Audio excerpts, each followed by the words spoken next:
pasaportën Europiane të Shqipërisë 2030. Kjo pasaport duhet të ndryshojë. Në këtë fushat Edi Rama është rikthyer në rolin e tregtarit të ëndrave me premtime për pasaportën europiane dhe integrimin e shpejtë në Bashkimin Evropian. Me ndihmën e Photoshop dhe propagandës vizuale ai paraqet një realitet të bukur, duke premtuar qytetarëve lëvizje të lirë krah për krah me europianët. Slogani i Partisë Socialiste, vetëm me Edin, lidhet drejt për drejt me këto premtime.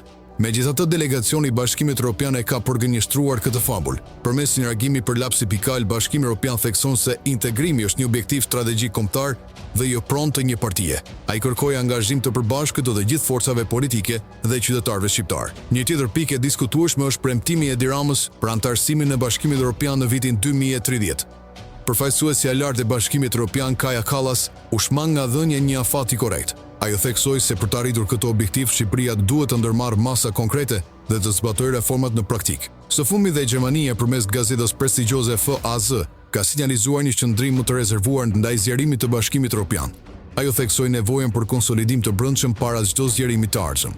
Përpara këtyre fakteve, Edi Rama shmang debatet reale dhe kthehet në monologun e tij plot epitet si buf, zhapik apo dhe kënet. Sepse ndoshta është më lehtë të krijosh ëndra me grafik se sa të ndërtosh një realitet që i përmbush ato.